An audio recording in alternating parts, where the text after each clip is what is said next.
Σήμερα θα ήθελα να σας μιλήσω για ένα θέμα το οποίο θεωρώ ότι μας απασχολεί όλους και πιστεύω ότι θα ήταν σημαντικό να γνωρίζουμε κάποια πράγματα γι' αυτό. Αφορά αυτό που ονομάζουμε στην κοινωνική ψυχολογία συλλογικό τραύμα. Τι είναι λοιπόν το συλλογικό τραύμα? Φαντάζομαι τη λέξη τραύμα τη γνωρίζετε αρκετά καλά, είναι πλέον μέσα στη γλώσσα μας. Το συλλογικό τραύμα, λοιπόν, όπως κάπως δείχνει και η σύνδεση των λέξεων, είναι ένα τραύμα το οποίο συμβαίνει σε ένα μεγάλο ποσοστό ανθρώπων, σε έναν πληθυσμό. Ο λόγος που μπορεί να συμβεί αυτό μπορεί να οφείλεται σε φυσικές καταστροφές, στη βία, σε κάτι τέλος πάντων το οποίο μας έχει τρομάξει, πληγώσει και επιτεθεί ψυχικά πάρα πολύ. Τώρα, αυτό που ήθελα να συζητήσω σήμερα ήταν το εξής. Μιλώντας μόνο για τη χώρα μας αυτή την περίοδο, τα τελευταία λοιπόν 15 χρόνια στη χώρα μας έχουν υπάρξει κάποια γεγονότα τα οποία μας έχουν φέρει ενώ υπήρξε μια ασφαλής περίοδο, σε μια ιδιαίτερα ανασφαλή περίοδο. Θα μιλήσω πρώτα βεβαίως για την οικονομική κρίση, που κάποιοι μεγάλωσαν μέσα σε αυτή, οι άλλοι την περάσανε και τη ζήσανε με διαφορετικό τρόπο, η οποία από τη στιγμή που υπήρχε μια οικονομική ασφάλεια, ξαφνικά αυτή εξαφανίστηκε για το μεγαλύτερο μέρος του πληθυσμού. Αυτό μπορεί να μην είναι μια βία που έχει ασκηθεί μια ρατσιστική βία ή μια σεξιστική βία που έχει ασκηθεί σε ένα πληθυσμό, αλλά είναι βία πάνω στον πληθυσμό. Η φτώχεια είναι βία.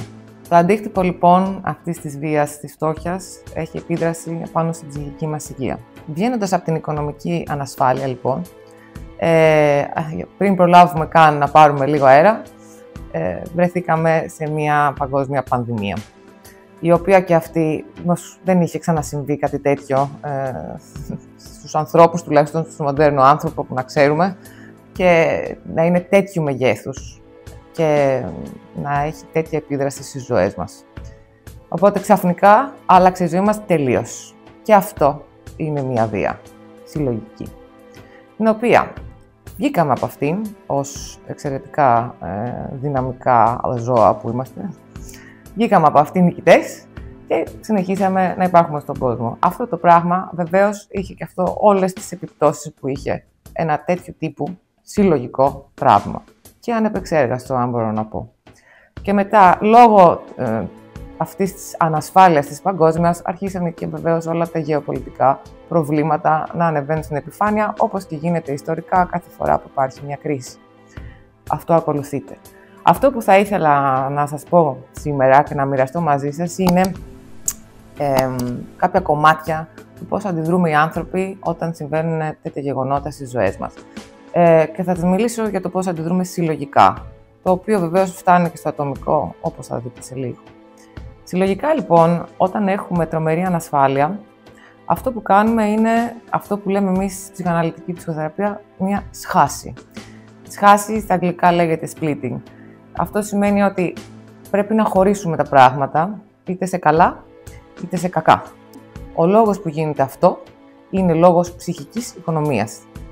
Γιατί συνέχεια ο ψυχισμός μας και οι ψυχικές μας άμυνες μας προστατεύουν από το να νιώσουμε υπερβολική συναισθηματική ένταση. Αυτό μας φέρνει σε προβλήματα.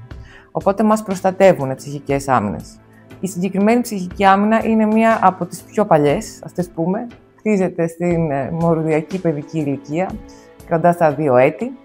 Και γυρνάμε πίσω σε αυτή όταν βρισκόμαστε σε κατάσταση ταραχής και ειδικά συγκεκριμένα στην κατάσταση του φόβου. Τι γίνεται λοιπόν μπαίνοντας σε μια άμυνα όπως είναι η σχάση? Ξαφνικά ο κόσμος φαίνεται είτε καλός είτε κακός. Ορίζουμε τα πράγματα σε άσπρο και μαύρο.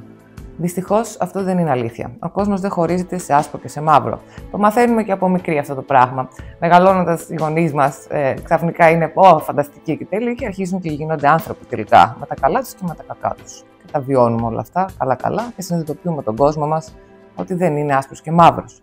Όμως, ξανά, οι άμυνες μπαίνουν σε λειτουργία όταν τις χρειαζόμαστε. Όταν λοιπόν ξαφνικά ο κόσμος μας αρχίζει και συνθλίβεται με αυτά που ακούμε γύρω μας και συνέχεια και λόγω του γεγονότος ότι τα ακούμε και τόσο συχνά και με πάρα πολύ λεπτομέρεια όλη τη βία και όλα τα προβλήματα του κάθε ανθρώπου και των συλλογικών προβλημάτων μας επίσης, μαθαίνουμε όλες τις λεπτομέρειες. Είναι αδύνατο να κρυφτεί λοιπόν κανείς από όλα αυτά και αναγκαστικά ο ψυχισμός αντιδρά, χωρίζοντας τον κόσμο σε καλό και σε κακό. Αυτό τι κάνει? Μας φέρνει σε μια κατάσταση που μπορεί να μας κάνει να νιώσουμε ακόμα μεγαλύτερη βία. Γιατί? Γιατί όταν είναι άσπρο και μαύρο σημαίνει ότι απειλούμε και συνέχεια. Δηλαδή θα υπάρχουν οι καλοί, αλλά θα γίνουν και συνέχεια και κακοί άνθρωποι. Μπορεί να γίνω ακόμα και να φτάσω στο σημείο της παράνοιας, να σκέφτομαι ότι κάποιος συνέχεια έχει το κακό μου στο μυαλό του, θέλει να με βλάψει. Γίνεται αυτό το πράγμα, μας συμβαίνει. Μπορεί να το σκεφτούμε για τους γονείς μας, μπορούμε να το σκεφτούμε για τους φίλους μας, μπορούμε να το σκεφτούμε για την κυβέρνησή μας, μπορούμε να το σκεφτούμε για πάρα πολλά πράγματα. Γιατί μπαίνουμε σε αυτή την ψυχική άμυνα. Είναι σημαντικό να έχουμε αυτογνωσία. Και αυτός είναι και ο σκοπός αυτού του βίντεο. Να διευρύνουμε λιγάκι τη γνώση για τον εαυτό μας και το πώς αντιδράμε σαν άνθρωποι όταν απειλούμαστε. Και απειλούμαστε και συλλογικά. Αφήστε και τα ατομικά που έχει ο καθένας στη ζωή του, στη ζωή της, τα οποία έχει να αντιμετωπίσει έτσι κι αλλιώς και τα οποία βαραίνουν το ψυχικό φορτίο. Αυτό που θα ήθελα να σας πω είναι, θα ήταν καλό να προσέχετε αρκετά το τι διαβάζετε και τον τρόπο με τον οποίο λαμβάνετε τις πληροφορίες. Δυστυχώς τα social media έχουν τους αλγορίθμους οι οποίοι τι κάνουνε. Αν εσείς είστε στη φάση όπου τα κακά του κόσμου είναι αυτά τα οποία κοιτάτε, θα σας συνεχίζει να σας τροφοδοτεί με τέτοιες πληροφορίες. Και αυτό που γίνεται επίσης είναι ότι κανείς χάνει και την αίσθηση της πραγματικότητας, γιατί δεν είναι μόνο αυτές οι πληροφορίες. Υπάρχουν ένα σωρό πληροφορίες. Αλλά ο οργανισμός ψάχνει τις πληροφορίες οι οποίες είναι αυτές που θεωρεί ότι επιθυμείτε να λαμβάνετε εσείς. Έτσι χάνετε και την αίσθηση της πραγματικότητας και είναι και αρκετά εύκολο να γίνει και να μεγαλώσει η ανάγκη για σχάση. Και αυτοί είναι κακοί, και αυτοί κάνουν εμβόλιο, αυτοί δεν κάνουν, θέλουν να μας σκοτώσουν, θέλουν να μας επιτεθούν, θέλουν να μας βλάψουν και να μας κλείσουν και να μας κάνουν κακό. Λίγη απόσταση ή έστω λίγη αλλαγή και να ψάχνει κανείς και άλλα πράγματα social, ή μήπως καλύτερα να διαβάσουμε και μια εφημερίδα αντί να κοιτάμε μόνο το κινητό ή κάποιο άλλο, να συζητήσουμε με άλλους ανθρώπους και όχι μόνο την παρέα μας, να διευρύνουμε λίγο το μυαλό μας και να βάλουμε και τις άλλες απόψεις των άλλων ανθρώπων, ώστε να φύγουμε από το μαύρο και άσπρο και να μπούμε σε αυτό που λένε οι ψυχαναλυτές, στην καταθλιπτική μας περίοδο, στην καταθλιπτική μας φάση, η οποία δεν έχει πια άσπρο-μαύρο, παρά γκρι, το οποίο γκρι είναι η πραγματικότητα, γιατί συνυπάρχουμε με όλα τα καλά μας και τα κακά μας και μπορούμε να είμαστε έτσι σε μια ομόνοια, κυρίως ψυχική ομόνοια. Μας βλέπω, το ξέρω ότι το νιώθετε κι εσείς, το ξέρουμε κι εμείς, σας βλέπουμε, ερχόσαστε, είστε ταραγμένοι και εμείς ταραζόμαστε όπως κι εσείς το ίδιο από όλα αυτά που συμβαίνουν. Χρειάζεται λίγη ψυχραιμία, λίγη απομάκρυνση συναισθηματική από όλα αυτά που συμβαίνουν, συζήτηση λοιπόν και στενές, αληθινές κοινωνικές σχέσεις.